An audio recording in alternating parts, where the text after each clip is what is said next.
ዝም አደረጋቸው። አዎ ኢየሱስ ክርስቶስ በማይሻረው ቃሉ እነሆ እነዚህ ዝም ብሎ አላቸው። እነዚህ ባይናገሩ ድንጋዩ፣ ቅጠሉ፣ ዛፉ ሁሉ ይናገራል። ነቢዩ ዕንባቆም በትንቢቱ እነሆ ሕንጻው ሁሉ በድንጋይ የተገነባው ሕንጻው ጣራው ሁሉ ይናገራል። ምክንያቱም አንደበትን የሠራ ልሳንን የሚሰጥ ሁሉን የሚያናግር እያንዳንዷን የሰውነት ክፍላችን በጥበብ የፈጠረ ኃያል አምላክ በሥጋ ሲገለጥ እርሱን የማያመሰግን ፍጥረት የለም። ፍጥረት ሁሉ የእርሱ ስለሆነ ነቢዩ ሙሴ መናገር የማይችል ዲዳ ነበረ። ሙሴ የመናገር ችሎታ የሌለው አንደበቱ የታሰረ ሰው ነበርና እግዚአብሔር አምላክ የእስራኤልን ጩኸት ሰምቶ ወደ ፈርዖን ሂድና ሕዝቤን እስራኤልን ከፈርዖን እጅ አውጥተህ አምጣልኝ ብሎ ላከው። ነቢዩ ሙሴም እነሆ ፈርዖን የሚያስፈራ ታላቅ ንጉሥ ነው፣ እኔ ምንም አንደበት የሌለኝ መናገር የማልችል ሰው ነኝ፣ እንዴት አድርጌ ነው ፈርዖን አሳምኜ ሕዝቤን ከግብፅ ምድር ማውጣት የሚችለው ብሎ ጠየቀ። እነሆ አንደበትን የፈጠረ ማን ነው? እነሆ አንደበትን የፈጠረ ሁሉንም የሚያናግር እርሱ ነው የሚያነጋግረው። ሂድ እኔ አንደበት እሆንሃለሁ። በመሆኑም ስለ ፍጥረት ሁሉ አንደበቱን ከፍቶ ለኢየሱስ ክርስቶስ ዓለምን ለማዳን የሁላችንንም ሥጋና ነፍስ ተዋህዶ ለመጣው ለኢየሱስ ክርስቶስ አንደበት ሁሉ የተናገረበት ዕለት ነው። መላዋ ኢየሩሳሌም መኑ እቱ ዝንቱ ያለችበት ዕለት ነው። ስለዚህ ዛሬ የእያንዳንዳችን አንደበት የእያንዳንዳችን ሰውነት ለዚህ ኃያል አምላክ ሆሳዕና በአርያም ለወልደ ዳዊት ሊል ይገባል።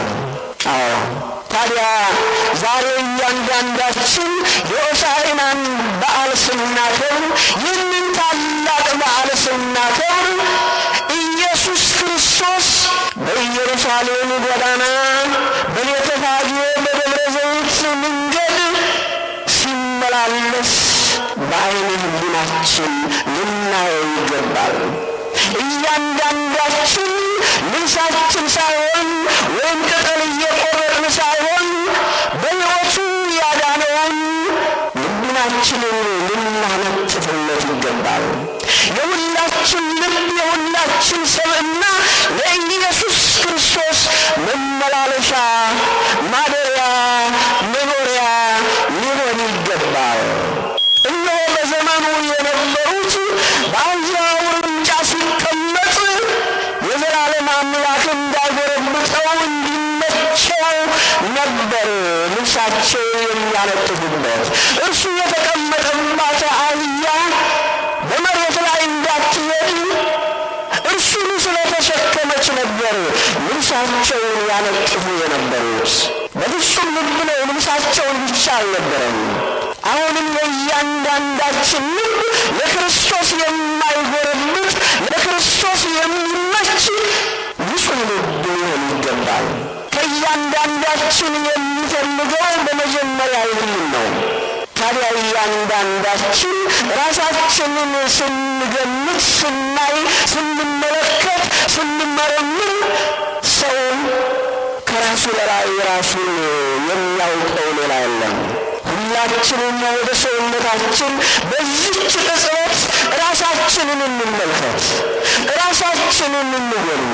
እውነት ይህ ንጹሕ ባሕርይ አምላክ በባሕርዩ ኃጢአት የሌለበት የሁሉን ኃጢአት ተሸክሞ ወደ ዓለም የመጣው ኢየሱስ ክርስቶስ እውነት የኔን አካል የኔን ሰብዕና ይወደውን?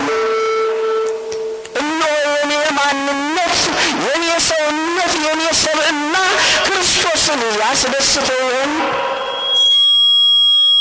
ብለን ራሳችንን ልንጠይቅ ይገባናል። ልብ አድርጉ።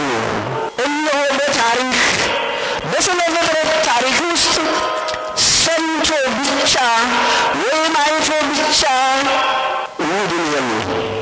አንድ የተራበ ሰው የተጠማ ሰው ረሃቡን ለማስወገድ ከጥማቱ ለመርካት መብላትና መጠጣት አለበት እንጂ የተዘጋጀ ምግብ ማየትና መመልከት ብቻ በቂ አይደለም። ምን ማለት ነው? እያንዳንዳችን የምንሰማውን ሁሉ የምናምነውን ሁሉ በተግባር በሚታይ በቁስ ነገር መለወጥ እስካልቻል ድረስ ለኢየሱስ ክርስቶስ የተመቸን አይደለንም።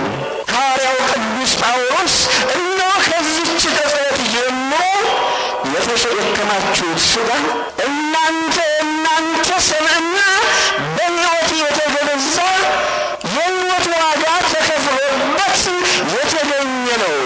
እናንተ ለራሳችሁ አይደላችሁም፣ የክርስቶስ መኖሪያ የክርስቶስ ታቦት ስለሆናችሁ የእናንተ ያልሆነውን ሰብዕና የእናንተ ያልሆነውን አካል ልታበላሹት አይገባም።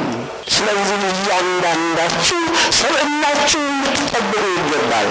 ታዲያ እንመልከት። ምናልባት ሁላችንም በየአብያተ ክርስቲያናቱ ተሰብስበን ሆሳዕና በአርያም እንል ይሆናል። በዚያ ዘመን የተናገሩትን በመጽሐፉ የተጻፈውን ሆሳዕና በአርያም ለወልደ ዳዊት እንላለን። ይህ ቃል ለሁላችንም ቀላሉ ቃል ነው፣ የማይከብደው ቃል ነው። ነገር ግን ክርስትና ከቃል ብቻ አልፎ ተግባርን የሚጠይቅ ነው። ስለዚህ እያንዳንዱ ዓለም ለክርስቶስ የሚገዛበት ሙሉ ሕይወቱን ለክርስቶስ የሚሰጥበት ለክርስቶስ የተመቸ የሚሆንበት ቅጽበት ነው። አሁን እንመልከት። የነፍሳችን ጉዳይ የእግር እሳት ነው።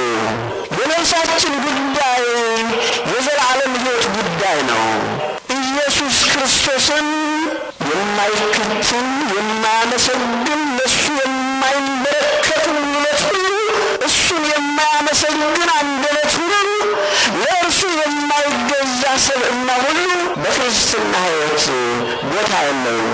አዎ በመሆኑም እያንዳንዳችን ለክርስቶስ ልባችንን እናንጥፍለት። አሁን በዚህች ቅጽበት በሁላችን መካከል በዓለም መካከል እየተመላለሰ ነው። ራሳችንን እንመልከት።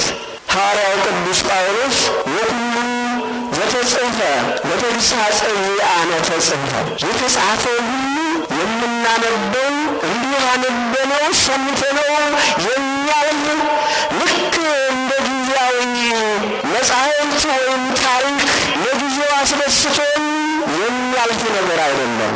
ራሳችንን ልናነጻጽርበት የኔ ሕይወት ከዚህ ቃል ጋር ይስማማል፣ ከዚህ ታሪክ ጋር ይመደባል፣ የኔ ክርስትና ከዚህ ከተጻፈው ውስጥ የትኛውን ያህል ነው የሚገምተው? ምናልባት በዚህች ቅጽበት ክርስቶስ ቢጠራኝ ወደማ ዘላለም ወደሚኖርበት ወደ ዘላለም ቤት ብጠራ እኔነቴ ለክርስቶስ የተመቸ ነው። የማላፍርበት እጄ የምገባበት ቤት አለኝ። መድኃኒታችን ኢየሱስ ክርስቶስ በዘመኑ ሲያስተምር ብዙ ባለጠጎችን በምድር ላይ ተመችቷቸው አጊጠው አምሮባቸው ዝናቸው በዓለም አስተጋብቶ ከሁሉ በላይ ሆነው ከብረው የሚኖሩ ሰዎችን ያይ ነበረ። ምንቲ በቆ ለሰብ ለእመ ኩሉ ዓለመ ረብሃ ወነፍስሃ ብሎ ለሰው ልጅ